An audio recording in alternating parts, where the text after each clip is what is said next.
Now it's time for the best of the bunch. This week's best of the bunch is Picnic at Hanging Rock. This is a longtime favorite of mine, one that I first saw back in film school when I was taking a class with the improbable name of Australian cinema, where we were learning all about the history of the Australian, well, you guessed it, cinema. Picnic at Hanging Rock is a movie that looms large in Australian cinema, particularly in the 70s. Directed by amazing director Peter Weir. I believe it's his first, maybe second film. Weir is probably better known to American audiences for movies like Witness, which is an all-time favorite of mine, and Master and Commander, which is not, but which perhaps I should revisit. Picnic at Hanging Rock is one of those movies that, when I saw it in school, I absolutely adored, and I've been somewhat hesitant to revisit it because I wasn't sure if it would end up being one of those movies that I only liked because, like a lot of college kids, even I had my head, firmly, well, you know where I'm going with that. Picnic at Hanging Rock, though, I'm happy to say, is not a movie that disappoints. Now, it is an unconventional movie in a lot of ways. If you're looking for a movie with a standard and easy to follow and indeed satisfying narrative, Picnic at Hanging Rock is going to disappoint you.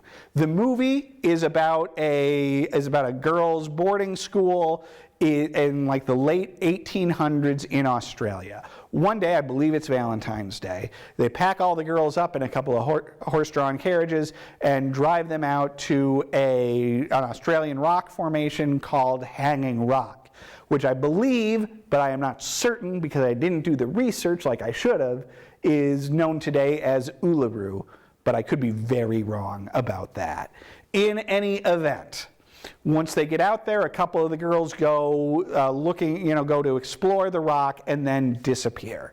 And then the rest of the movie deals with the fallout from that as, the police try to locate them and the girls at the school deal with, coping with that some of their friends have gone missing. They eventually recover one, I believe just one, maybe two of the girls, but that is it. The rest of the girls and one of their teachers are gone and missing. It is a movie that, especially through its execution, feels intensely, even though, so the movie is very lyrical and very poetic. It's like I say, it's not a traditional narrative. It is very dreamlike. Watching this movie is, in a lot of ways, it's very gauzy.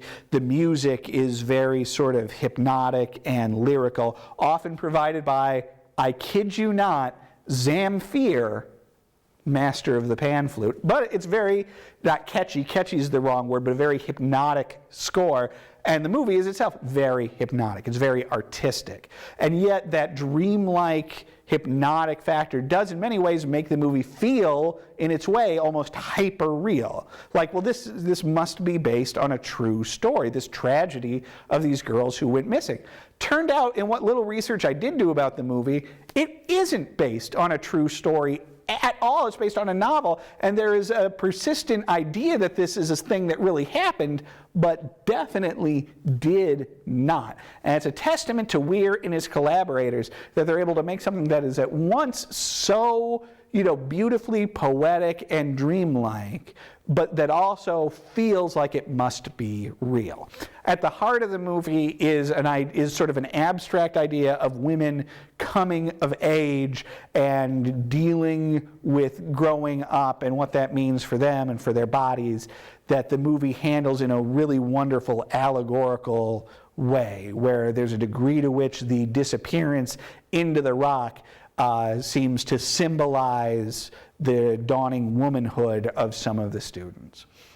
Beyond that, it's really just a beautiful movie to watch. It's a movie to really, sort of sit back and get lost in.